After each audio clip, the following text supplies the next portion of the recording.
I never meant to open Nina's laptop that night.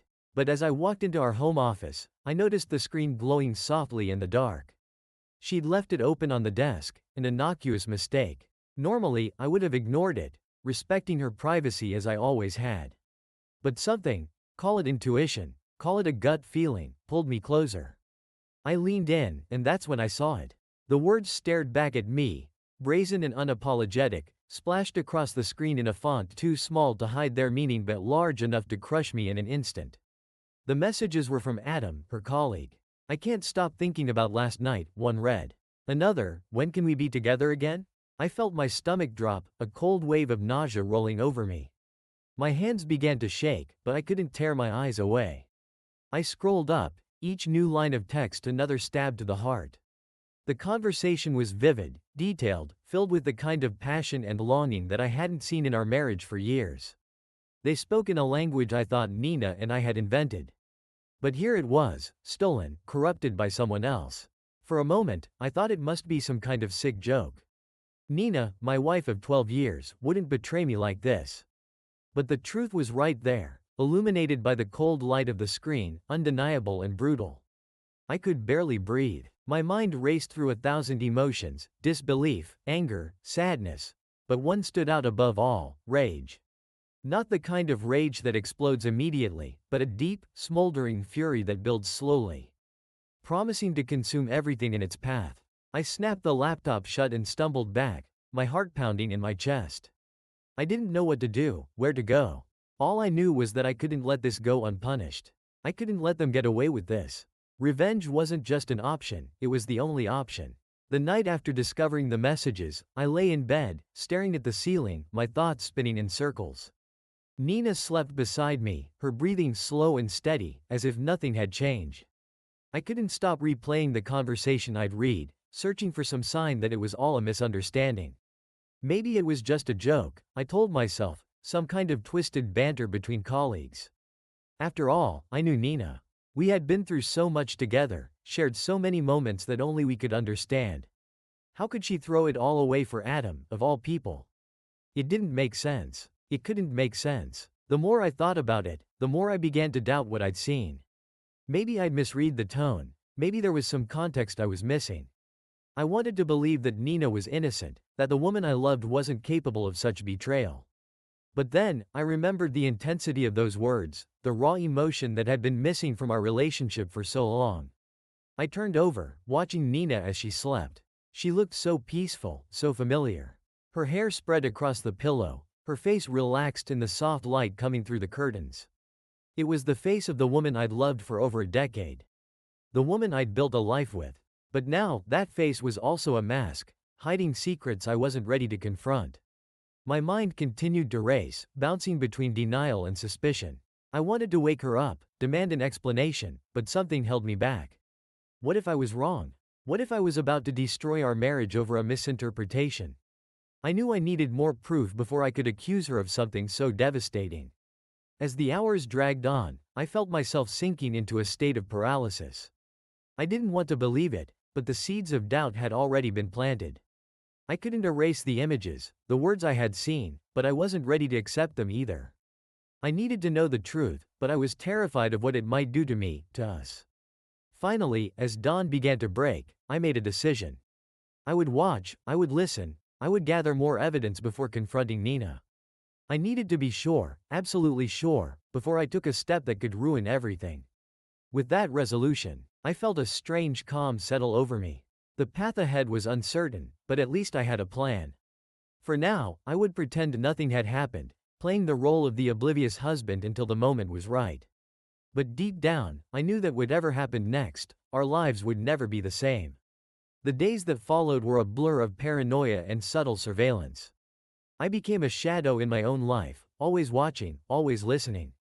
Every smile Nina flashed my way, every casual touch, felt like a test. Was she still the woman I thought I knew, or was she someone else entirely? I started small, checking her phone when she wasn't looking, scanning through her texts and call history. At first, there was nothing unusual. She was careful, as if she sensed the growing tension between us. But I knew how to dig deeper, and it didn't take long before I found what I was looking for. It started with a series of missed calls from Adam, always during times when she claimed to be at work or out with friends. Then, there were the vague, coded messages that didn't make sense at first glance but felt wrong in context. Looking forward to seeing you. Can't wait for Friday. Last night was incredible. My blood boiled every time I found another piece of the puzzle. I began following her, inventing excuses to leave the office early or stay out late. I watched her from a distance, noting every suspicious detail. The way she lingered on her phone, the unexplained absences, the lies about late meetings and work dinners. One evening, I decided to follow her to one of these so-called work dinners. I kept a safe distance, my heart pounding as she drove across town to a small, secluded restaurant I'd never heard of. I parked a few blocks away and approached on foot, hiding in the shadows as she entered. Through the dimly lit windows, I saw them. Nina and Adam, seated at a corner table, their heads close together. They were laughing, their faces illuminated by the soft glow of candles, completely oblivious to the world around them. She looked at him with an intensity I hadn't seen in years, a look that used to be reserved for me. I snapped a few photos with my phone, each one a dagger to my heart. This wasn't just a passing flirtation or a one-time mistake. This was real. This was an affair. My suspicions were no longer just suspicions, they were cold, hard facts. I stayed outside, watching them for what felt like hours, each minute driving me deeper into a pit of despair and anger. Every laugh, every touch, every shared glance was another blow to my already shattered trust. By the time they left, I was trembling with rage, barely able to contain the urge to confront them right there in the street. But I didn't. I forced myself to stay calm, to think clearly. This was my proof, the evidence I needed to justify what I had to do next. I had to play it smart, to plan my move carefully. Bursting in and making a scene would only give them the upper hand. No, I would make them pay for this in a way they wouldn't see coming. I followed them home, keeping my distance, watching as they parted ways. Nina drove back to our house, her expression unreadable, while Adam disappeared into the night. As I parked down the street, I knew there was no turning back. The line had been crossed, and there was no erasing what I'd seen. When I walked through the door that night, Nina greeted me with a smile, the same smile she'd given Adam just hours before. I smiled back, hiding the storm brewing inside me. The game had begun, and I wasn't about to lose. I didn't sleep that night. The images of Nina and Adam, sitting together in that dimly lit restaurant, replayed in my mind on an endless loop. I lay there in the dark, my thoughts consumed by what I'd seen and the betrayal that had unfolded before me. The house was silent, save for the soft ticking of the clock on the wall, a reminder that time was slipping away, and with it, any chance of salvaging what was left of my life. By morning, my mind was made up. I couldn't let this go. I couldn't just confront Nina and demand an explanation. That would be too easy, too clean. She had lied to me, betrayed me, and now, she was going to pay for it. And Adam, he would suffer, too. I spent the next few days in a haze, pretending everything was normal, even as my thoughts darkened. I knew I had to be careful. I couldn't afford to make any mistakes. I started to gather everything I had on them, the messages, the photos, the details of their secret meetings. Every time Nina left the house, I dug deeper, finding more proof of their affair. I wanted to arm myself with as much ammunition as possible. The more I uncovered, the more my anger festered. But with that anger came a cold, calculating clarity. This wasn't just about punishing them, it was about taking back control of my life. I'd been passive for too long, letting this betrayal unfold around me. No more. I was going to turn the tables, and I was going to do it on my terms. The plan took shape in my mind, piece by piece. I would confront Adam first, not Nina. I wanted to see the fear in his eyes when he realized that I knew everything. I wanted him to squirm, to feel the weight of the mistake he'd made by crossing me. But more than that, I wanted to destroy his life the way he had destroyed mine. I started researching Adam's background, digging into his work history, his connections, his weaknesses.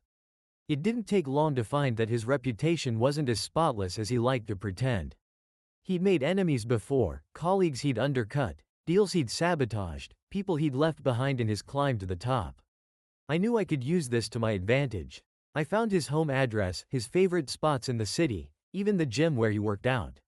I learned his routines, his habits, every detail that would help me get close without arousing suspicion. I was becoming obsessed, but I didn't care. This was my mission now, my purpose. Every night, as I lay beside Nina, I rehearsed what I would say to Adam. I imagined the moment of confrontation, the shock on his face when he realized I wasn't the clueless husband he thought I was. I pictured him begging for mercy, offering anything to make this go away. And I imagined refusing, watching him crumble as his world fell apart.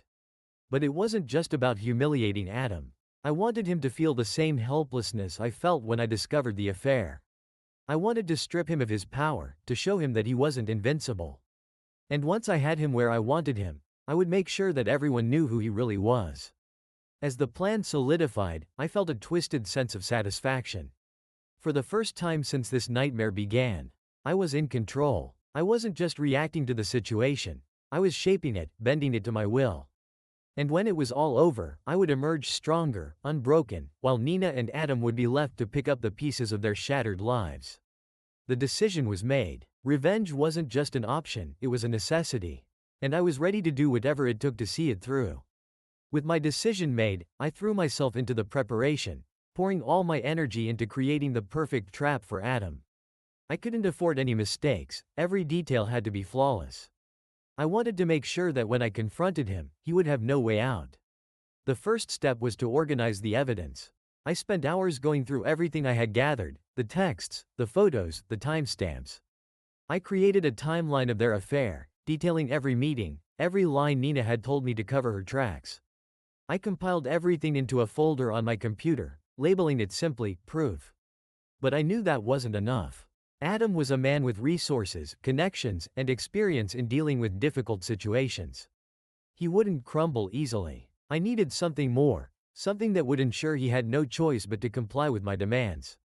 I began digging into his professional life, using every tool at my disposal.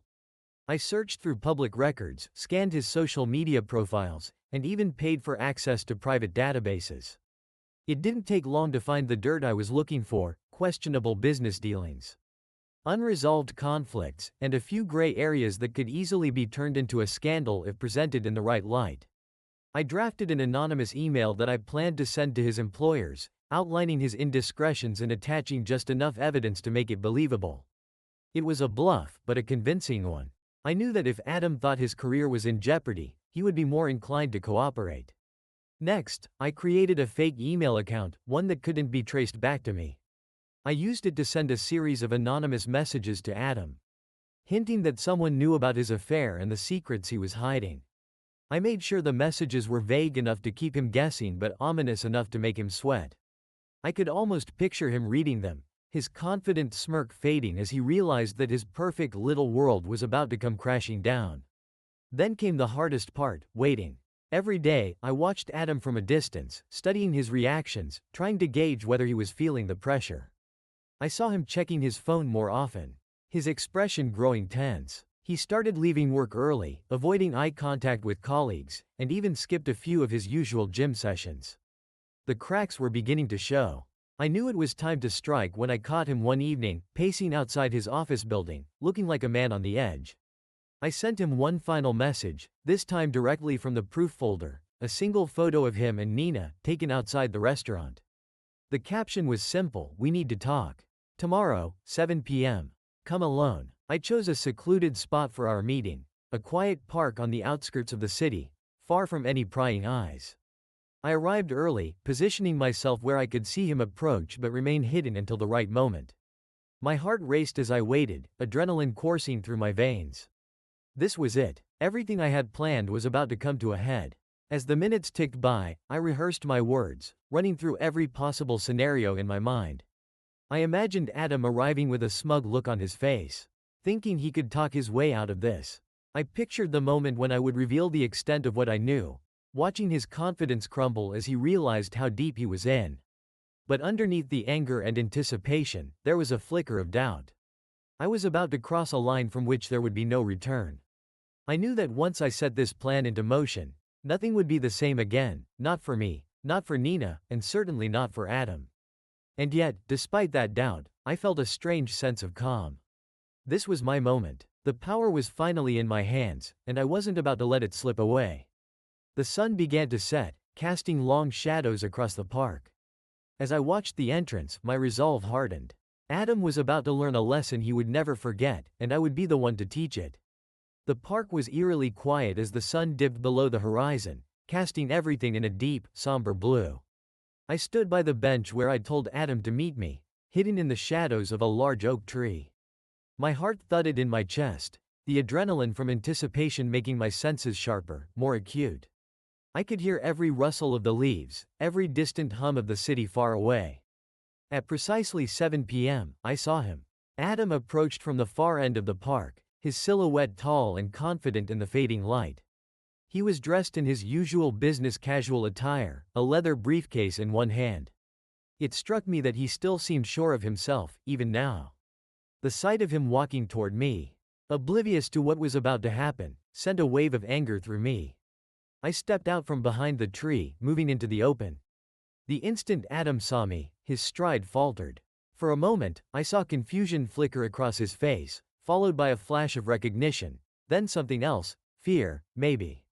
He hesitated, but then forced himself to keep walking, his expression hardening into that of a man prepared to negotiate his way out of anything. "Jack," he said as he came closer, trying to sound casual. But I could hear the tremor in his voice.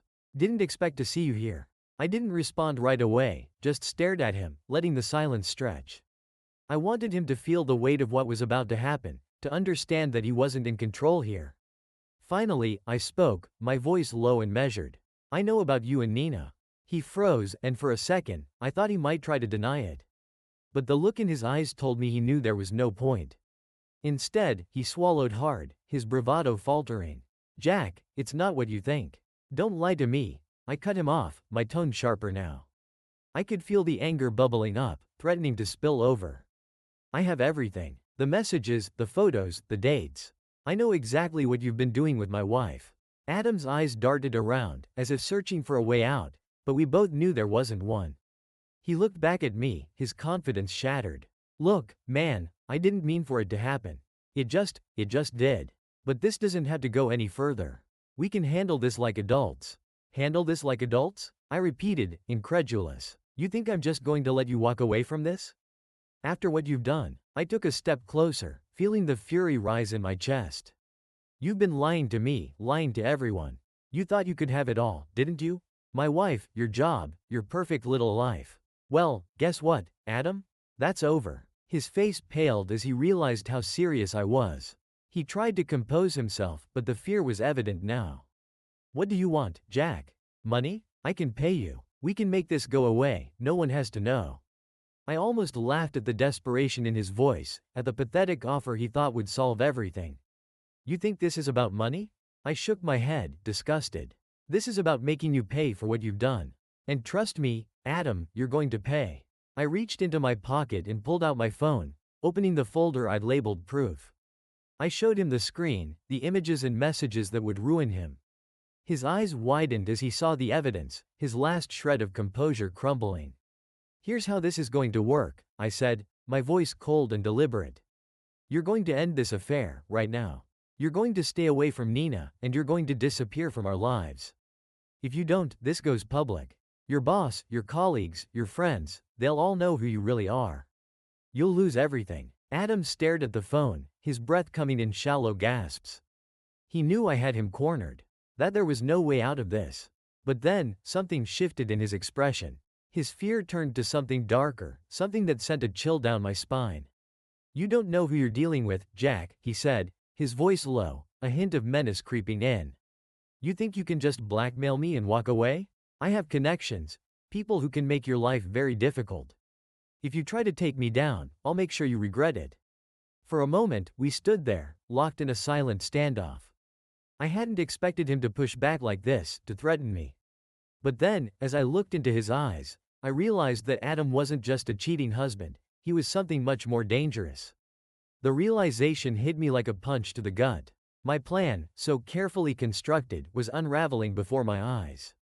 I had underestimated him, underestimated the lengths he would go to protect himself. And now, I was the one trapped, caught in a web of my own making. I lowered the phone, my mind racing. I needed to rethink my approach, to figure out how to turn this back in my favor. But as Adam stood there, watching me with that predatory gleam in his eyes, I knew one thing for sure, this was far from over. Adam's words hung in the air between us, a challenge that I wasn't prepared for. The cold confidence in his voice, the threat he made without even raising his tone, struck me harder than any physical blow could have. I realized then that I had grossly miscalculated. What I had assumed was a simple affair was now turning into something far more dangerous. And I wasn't sure if I was prepared to face what was coming. I left the park with my mind in turmoil, my earlier certainty crumbling with every step I took. Adam had shown me a side of him I hadn't anticipated, a side that was willing to fight back and fight dirty. And now, instead of having the upper hand, I found myself on the defensive, wondering just how deep his connections went and what kind of retaliation he was capable of. Back at home, Nina was waiting for me, her usual smile plastered on her face. Completely unaware of the battle that had just begun, I could barely look at her, the sight of her igniting a mix of anger and frustration. I didn't know how much longer I could keep up the charade of being the clueless husband. But now more than ever, I knew I had to be careful. One wrong move, and everything could spiral out of control. I retreated to the study, my sanctuary from the chaos that was brewing around me. I needed to think, to plan my next steps. The blackmail wasn't going to work. At least not the way I had originally intended. Adam wasn't going to back down, and now I had to consider the possibility that he might come after me, using whatever connections he had to destroy my life before I could destroy his. The thought was terrifying, but it also ignited a new fire in me. I wasn't about to let him win. If Adam wanted to escalate this, then I would escalate it further. I began to devise a new plan, one that would involve more than just exposing his affair. I needed to find a way to hit him where it hurt. To dismantle his life piece by piece. I started by gathering more intel on him. I used every resource at my disposal, combing through financial records, social media posts, and anything else that could give me insight into his life. I reached out to a few contacts of my own, people who owed me favors, people who could dig deeper than I could. I needed to know everything about Adam, from his business dealings to his personal vices. As I dug deeper, I began to uncover things that made the affair seem almost trivial by comparison. Adam had his hands in a lot of shady business, things that could easily ruin his career and possibly even land him in legal trouble if they came to light. There were whispers of insider trading, questionable investments, and backdoor deals that would make even the most corrupt businessman blush. I compiled everything I found, building a new arsenal to use against him. This time, I wouldn't go to him with a threat. I would go straight to the people who could ruin him, his business partners, his clients, even the media if necessary. Adam might have connections, but I had something even more powerful, the truth. And I was going to use it to dismantle his life, just like he had dismantled mine. But I couldn't stop there. I needed a way to protect myself from whatever counterattack Adam might launch. I began to take precautions, securing my digital footprint, making sure there were no loose ends he could exploit. I even started considering the possibility of going public with what I knew.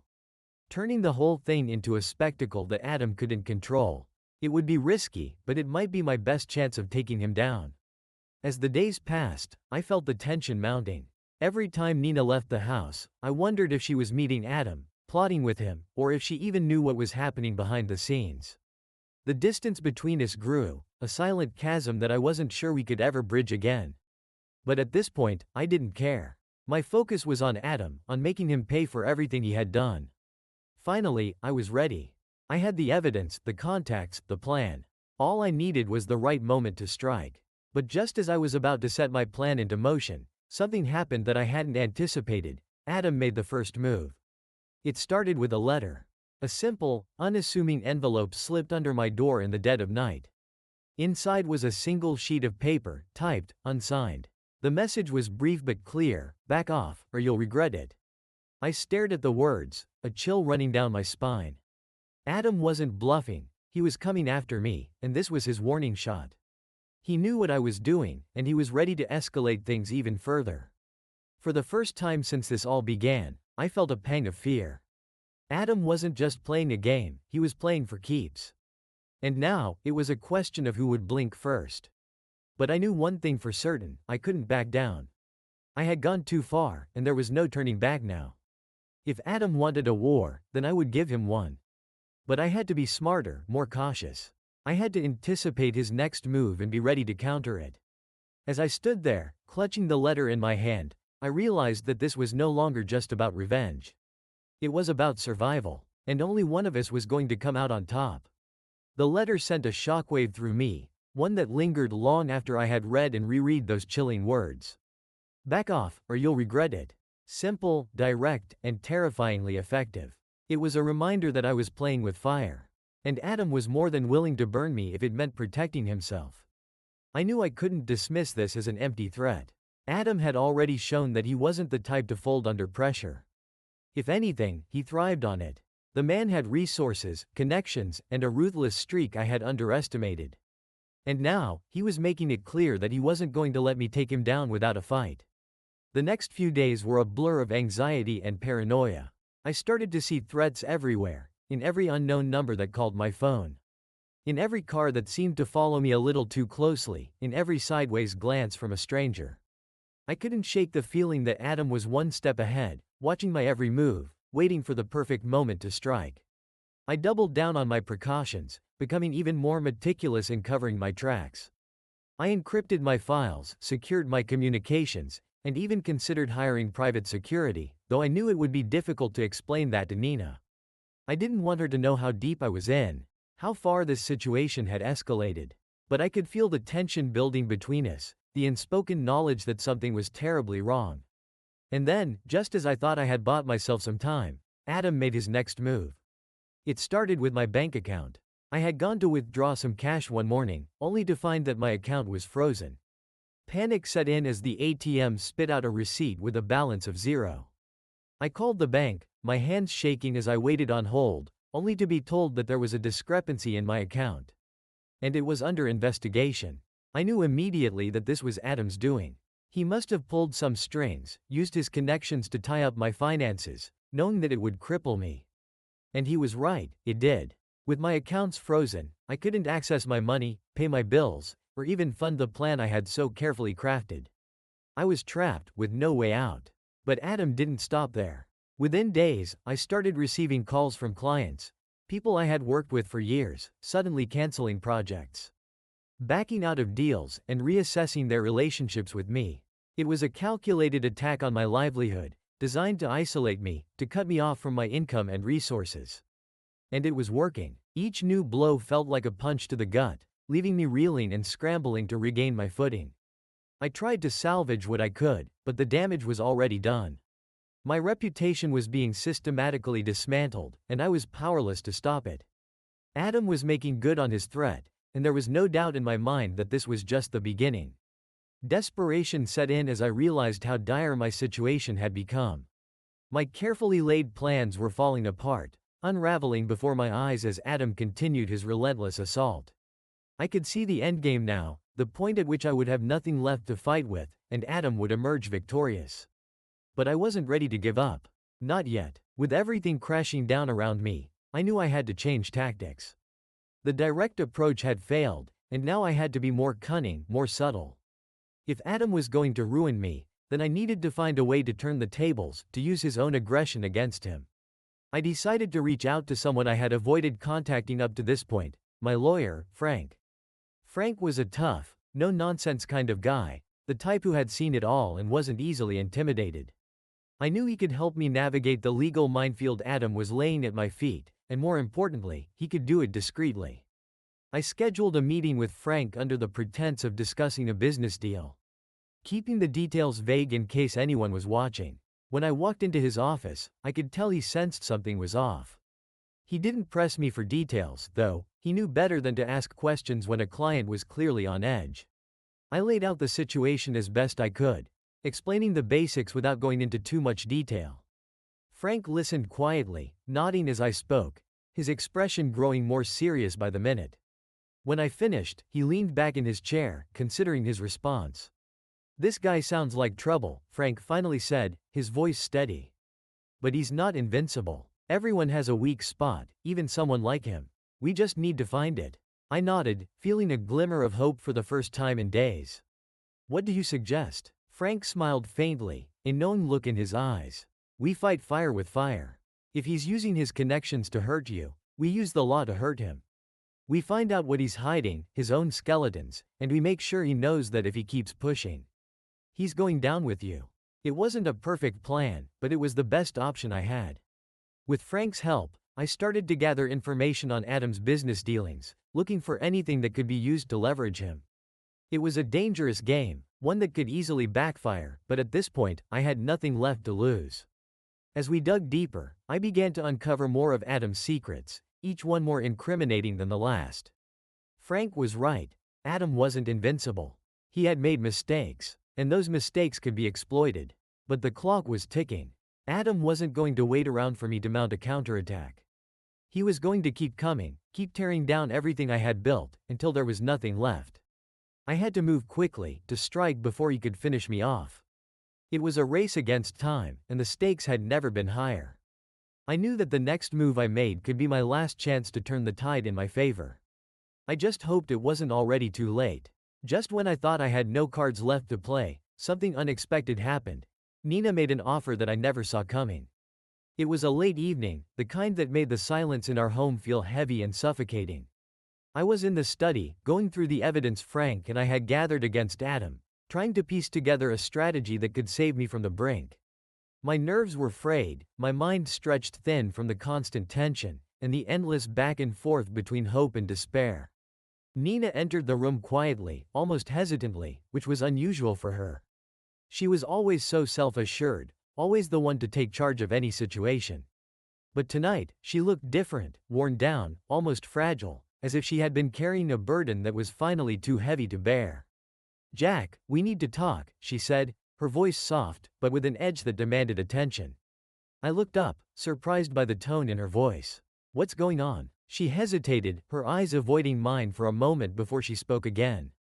"I know you've been distant lately. I've noticed the way you've been acting, the late nights, the phone calls. I have something to tell you, and I don't think you're going to like it." My heart sank. I was prepared for many things, but not for this. In my mind, I had always been the one uncovering secrets, but now it seemed like Nina had one of her own. "What is it?" I asked, trying to keep my voice steady.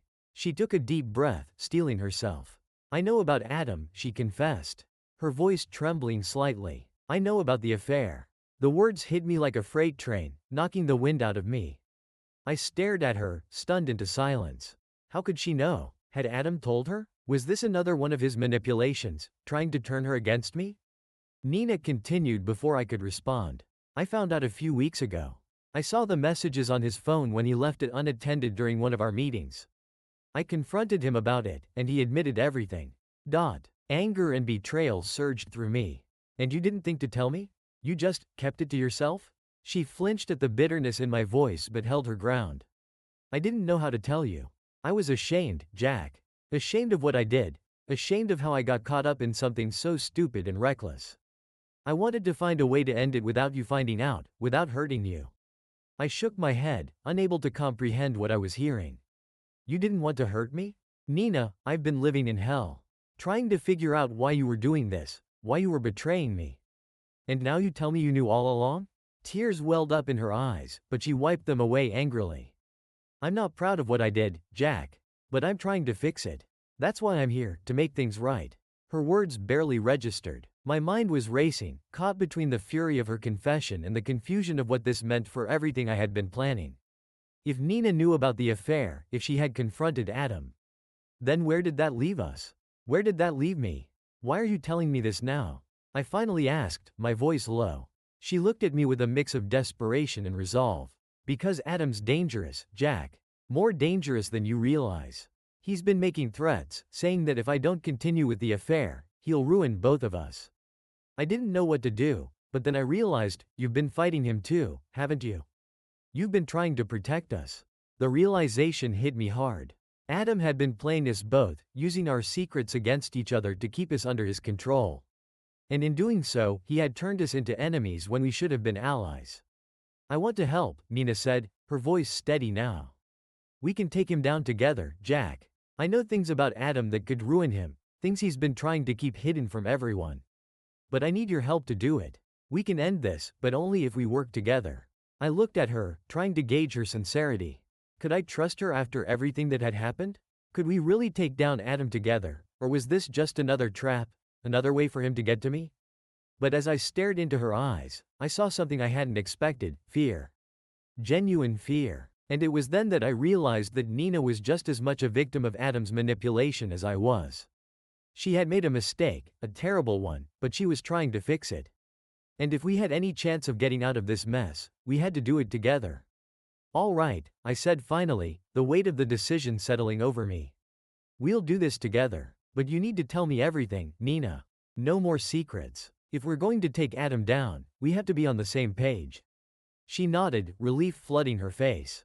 No more secrets, I promise.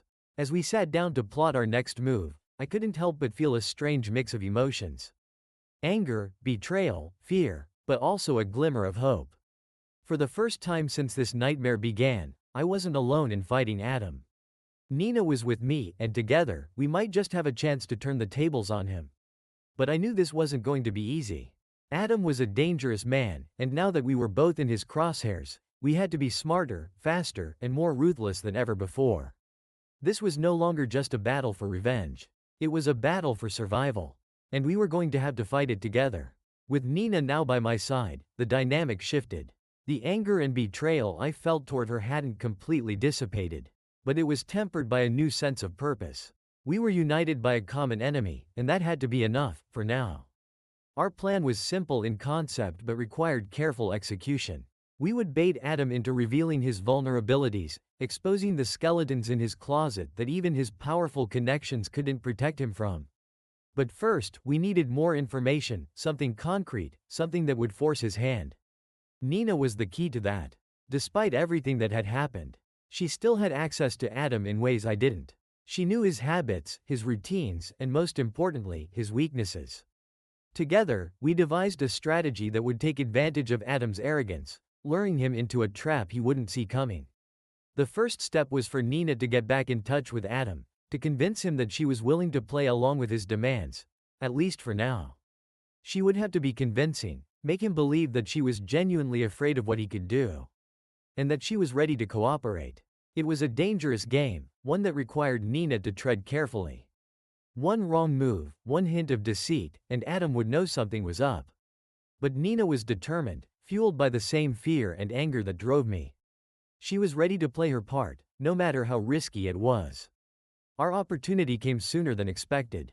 Adam reached out to Nina, just as we had anticipated, pushing her to meet him under the guise of discussing their future. The timing was perfect, and we knew this was our chance to put our plan into motion. The meeting was set for a secluded spot, one of Adam's favored locations where he could conduct his affairs without prying eyes. Nina insisted on going alone, arguing that Adam would be more likely to let his guard down if he believed she was vulnerable, isolated. As much as I hated the idea of letting her walk into that lion's den by herself, I knew she was right. This was a crucial moment, and we couldn't afford to spook Adam. I would be nearby, though, ready to step in if things went south. But the success of the plan hinged on Nina's ability to keep Adam off balance, to make him feel in control. The day of the meeting, we went over the plan one last time. Nina was calm, focused, but I could see the tension in her eyes. This wasn't just about getting back at Adam anymore, it was about survival. We both knew that if we failed, the consequences would be catastrophic. As I watched Nina leave, a wave of anxiety washed over me. The waiting was the hardest part, knowing that everything could go wrong in an instant.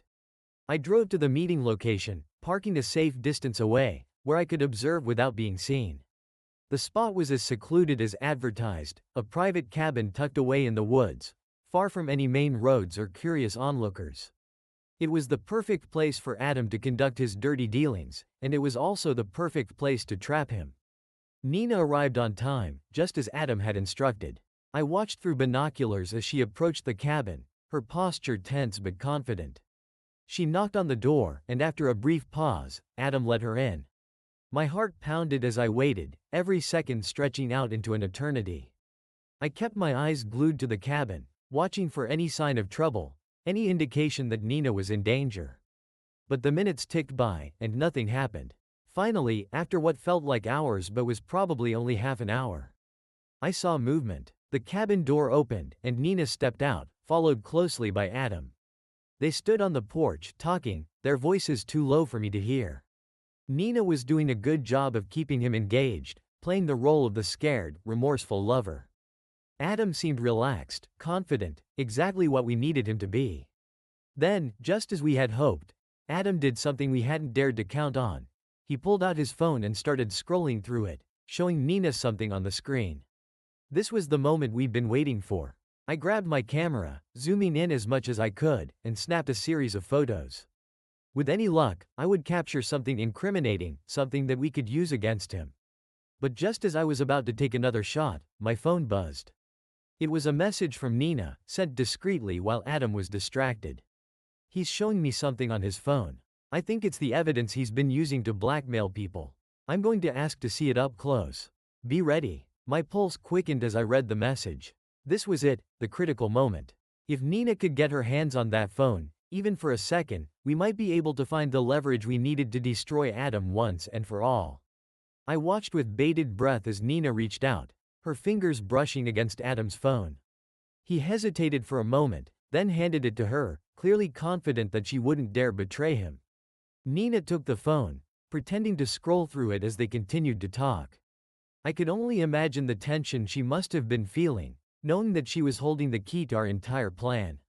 She needed to do something to transfer the data without Adam noticing, a difficult task, given that they were standing right next to each other. But Nina was clever. We had gone over this scenario a dozen times, and she knew exactly what to do. Nina shifted her weight, leaning slightly against Adam as if for support, her other hand slipping into her pocket.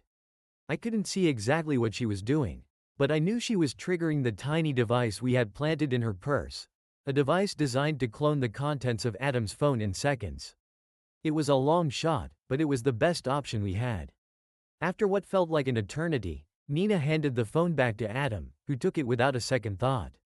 They exchanged a few more words, and then, to my relief, Adam turned and walked back inside the cabin, leaving Nina standing alone on the porch.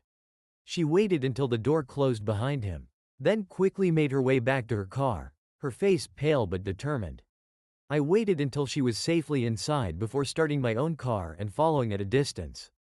We couldn't afford to be seen together just yet. Once we were a safe distance away from the cabin, I pulled up alongside Nina's car. She rolled down her window, her hands trembling slightly as she passed me the small device. "I got it," she said, her voice shaky with adrenaline. "I think it worked." I nodded, my heart still racing. "Let's hope so. If we got what we need, this could be the end of Adam." But as I looked at the device in my hand, I knew this was just the beginning.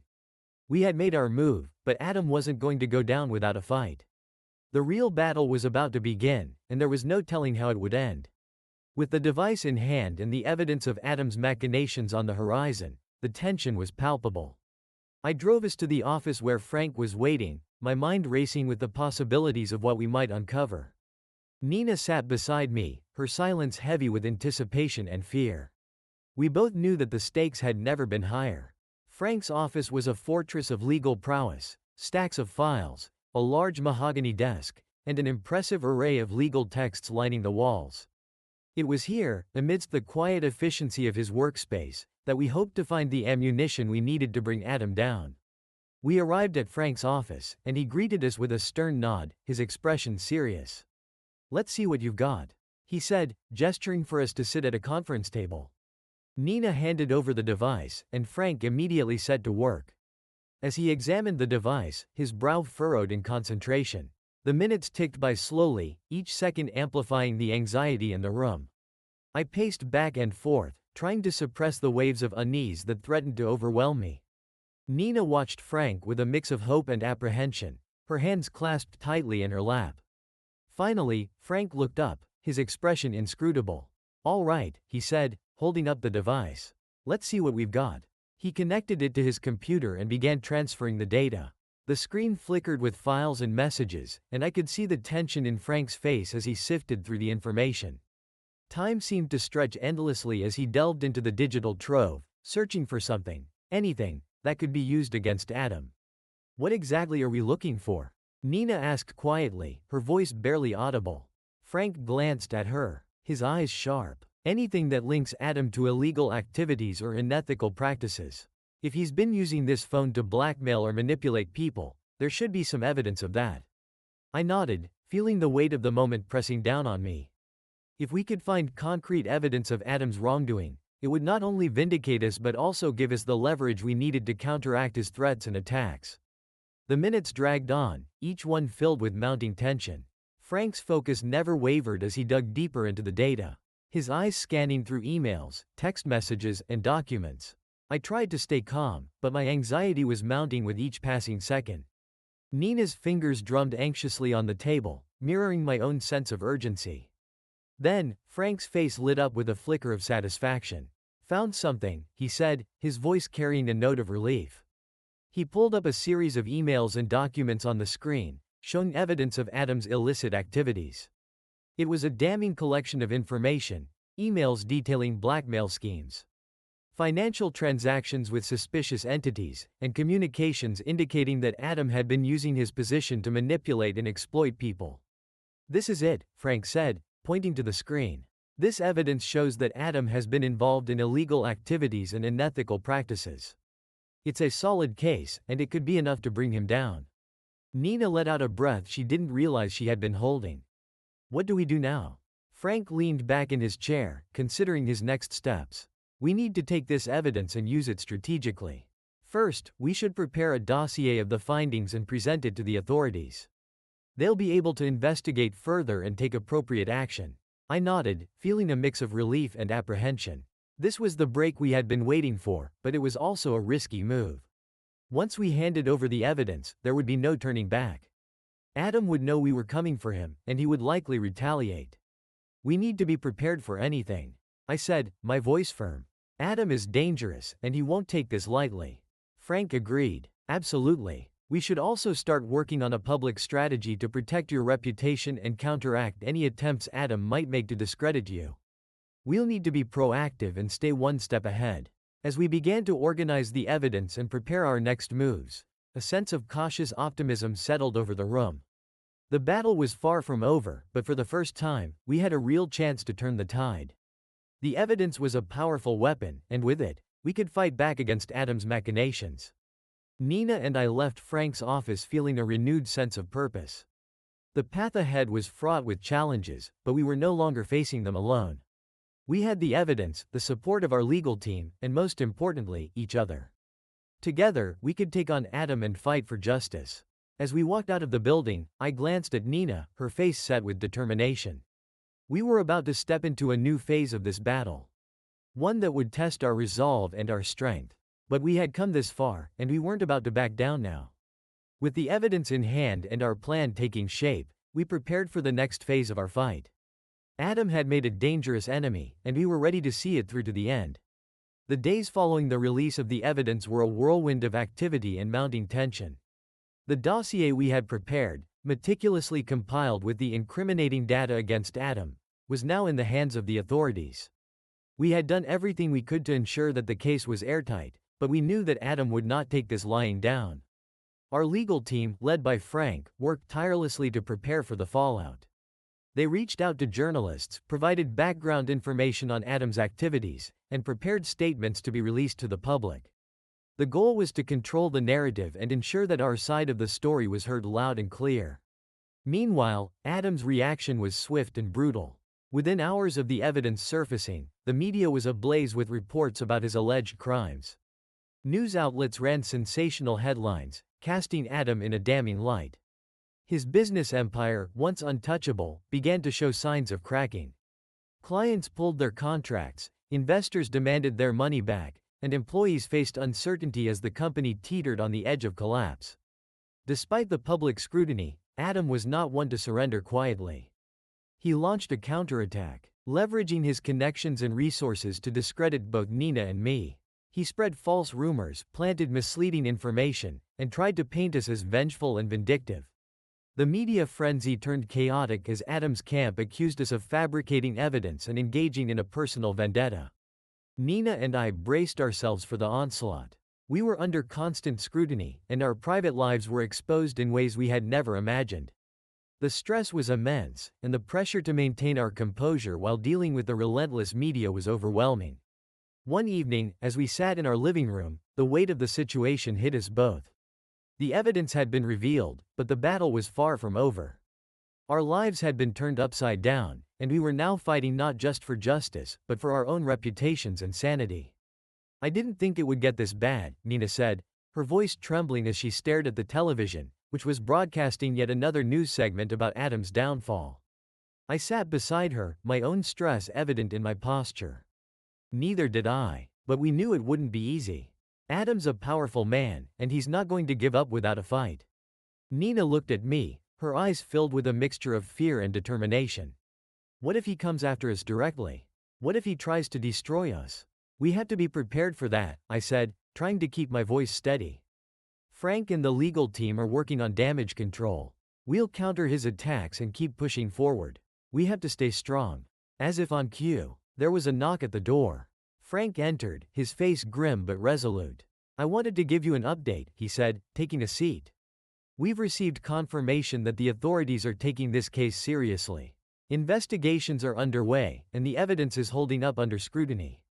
But we're also seeing increased attempts by Adam's camp to undermine us. Do you think he'll succeed? I asked, my anxiety creeping into my voice. Frank shook his head. Not if we stay vigilant. We have to continue working with the media, keeping our message clear and consistent. The truth is on our side, and we need to make sure it stays that way. Nina nodded, her resolve hardening. We'll do whatever it takes. We've come this far, and we can't back down now. As Frank left, Nina and I sat in silence, contemplating the path ahead. The road to justice was proving to be far more treacherous than we had anticipated. Adam's retaliation was fierce and unrelenting, and it was taking a toll on us both, emotionally and physically. The days turned into weeks, and the situation continued to evolve. The media coverage shifted from sensationalist headlines to more in-depth investigations. Adam's former associates were being questioned, and new revelations about his unethical practices surfaced. The pressure on him was mounting, and his ability to maneuver through the crisis was increasingly compromised. But Adam wasn't finished yet. He continued to fight back, using every trick in the book to try to regain control. His tactics grew more desperate, and his attacks more personal. He targeted our friends and family, attempting to sow discord and create further problems for us. Through it all, Nina and I stayed focused. We knew that the endgame was within reach, but we also understood that the final battle was far from over. The struggle was wearing us down, but we were determined to see it through. One evening, as we reviewed the latest developments with Frank, he delivered a glimmer of hope. The authorities are closing in on Adam. We've gathered enough evidence to make a strong case against him, and the legal process is moving forward. But we need to keep the pressure on. As I looked at Nina, her face marked by exhaustion but also a fierce determination, I felt a surge of renewed strength. We had come so far, endured so much, and now the end was in sight. The fight was almost over, and justice was within our grasp. We knew that the consequences of exposing Adam were still unfolding, and the road ahead would be challenging. But for the first time in a long while, there was a sense of possibility, a belief that the truth would prevail and that we could finally put this chapter behind us. With Frank's reassurance and the support of our legal team, we prepared for the final stages of the battle. The next steps would be crucial, and we had to remain vigilant and resolute. The fight against Adam was not just about personal revenge, it was about reclaiming our lives and ensuring that justice was served. As we faced the challenges ahead, we did so with a renewed sense of purpose. The fight was almost over, and the truth was on our side. We were ready to see it through to the end. The pressure had reached a boiling point. Adam's world was crumbling, and the authorities were closing in on him. The once powerful man was now a cornered animal, and I could almost feel the tension in the air as the final confrontation approached. We had prepared for this moment, but the reality of it was still daunting. The day arrived with a somber, overcast sky, reflecting the gravity of the situation. I met with Frank early in the morning to finalize our strategy for the day.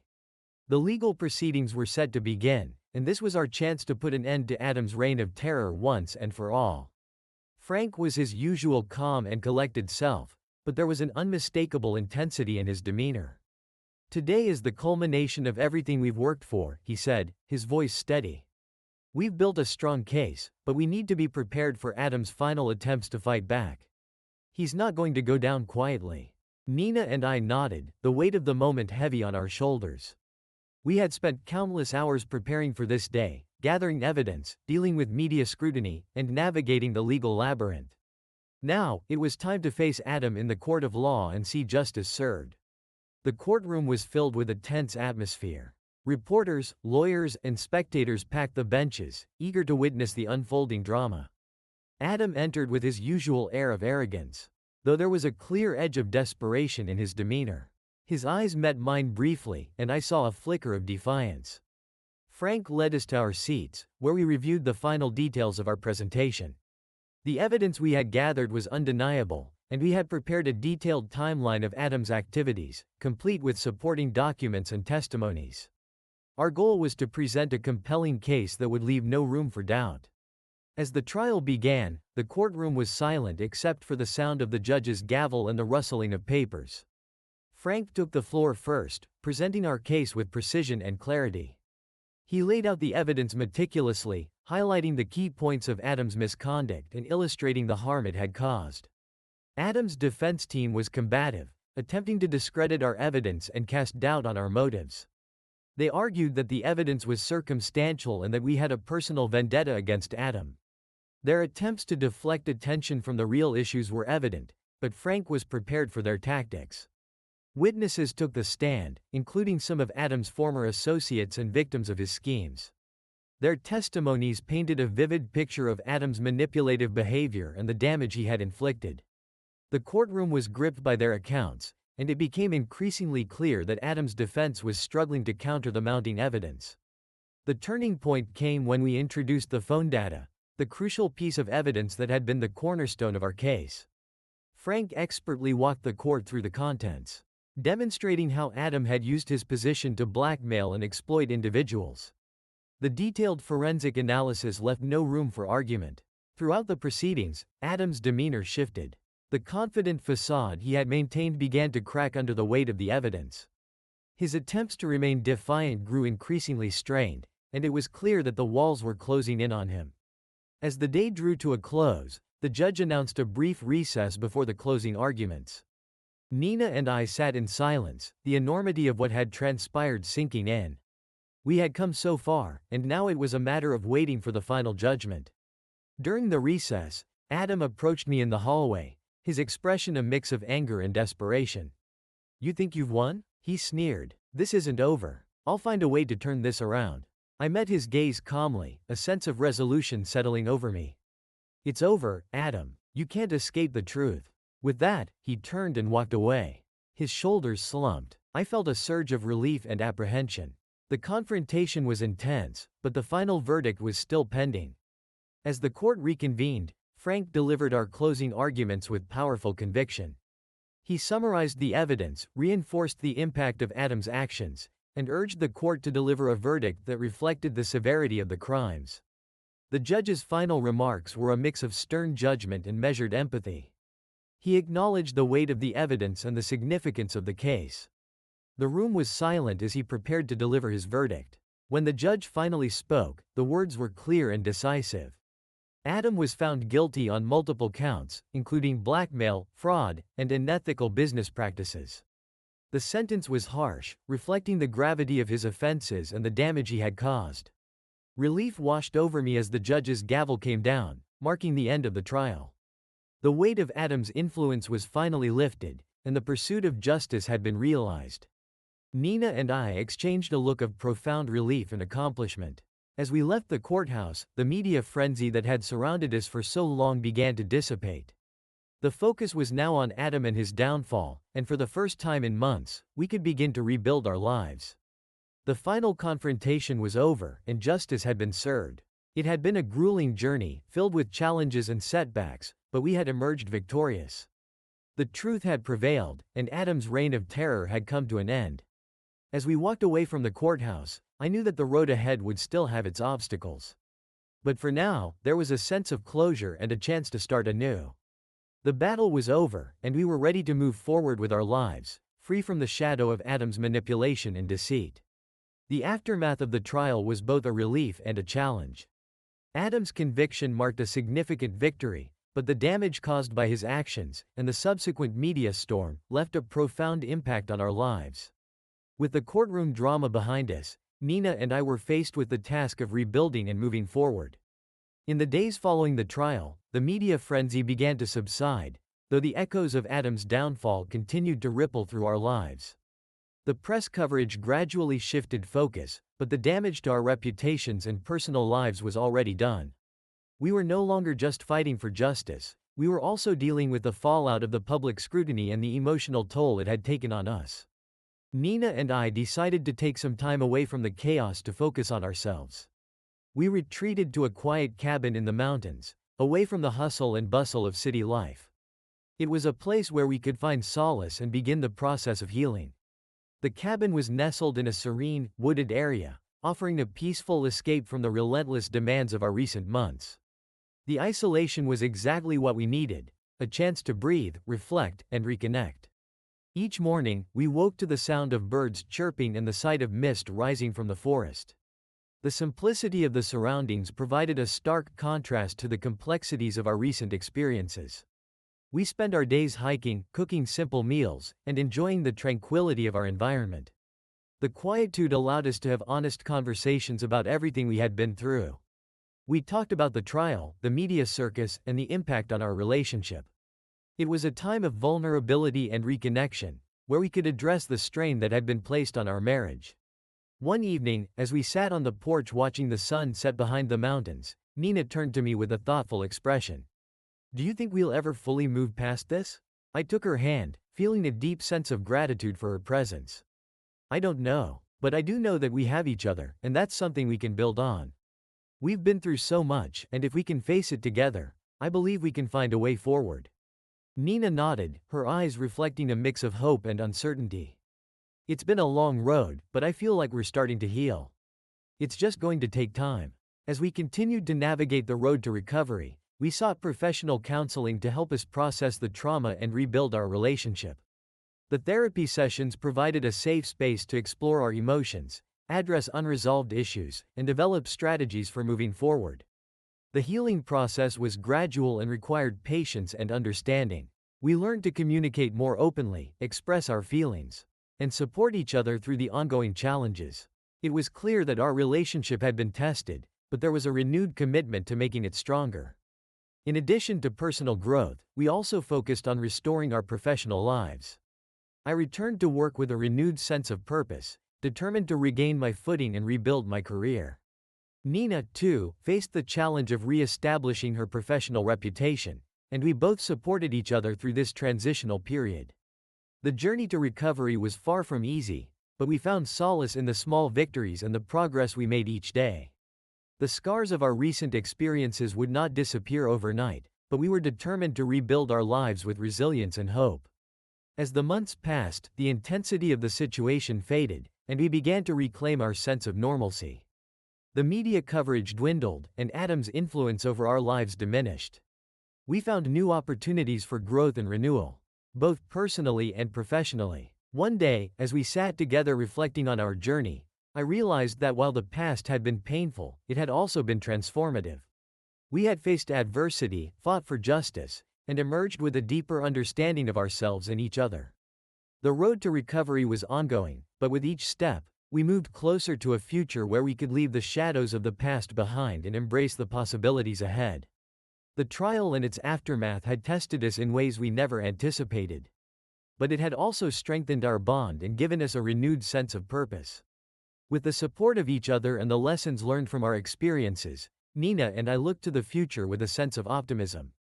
The journey had been arduous, but it had led us to a place where we could begin to rebuild, recover, and look forward to a new chapter in our lives. The final chapter of this tumultuous period had been written, and as we turned the page, we did so with the hope that the future would bring peace, healing, and the promise of a brighter tomorrow. As the dust settled and we moved further away from the tumultuous events of the past, Nina and I found ourselves on the cusp of a new beginning. The trials and tribulations we had endured had reshaped our lives, and now it was time to embrace the future with a renewed sense of hope and possibility. Our time at the cabin had provided a much-needed respite, allowing us to reconnect and reflect.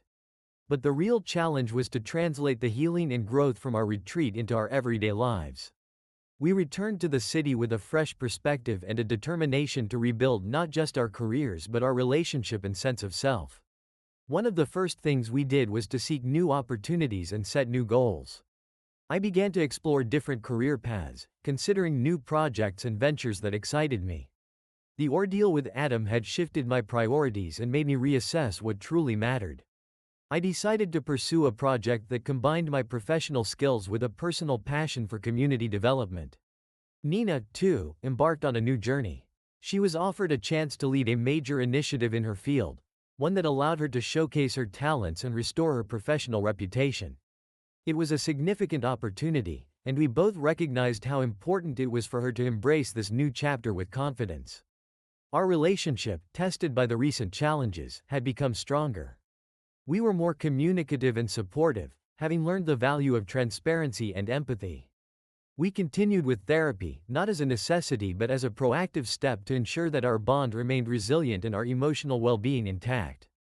As we settled back into our routines, we made a conscious effort to prioritize our well-being. We established new rituals, weekly date nights, regular exercise, and time for personal interests that helped us maintain a healthy balance between work and life.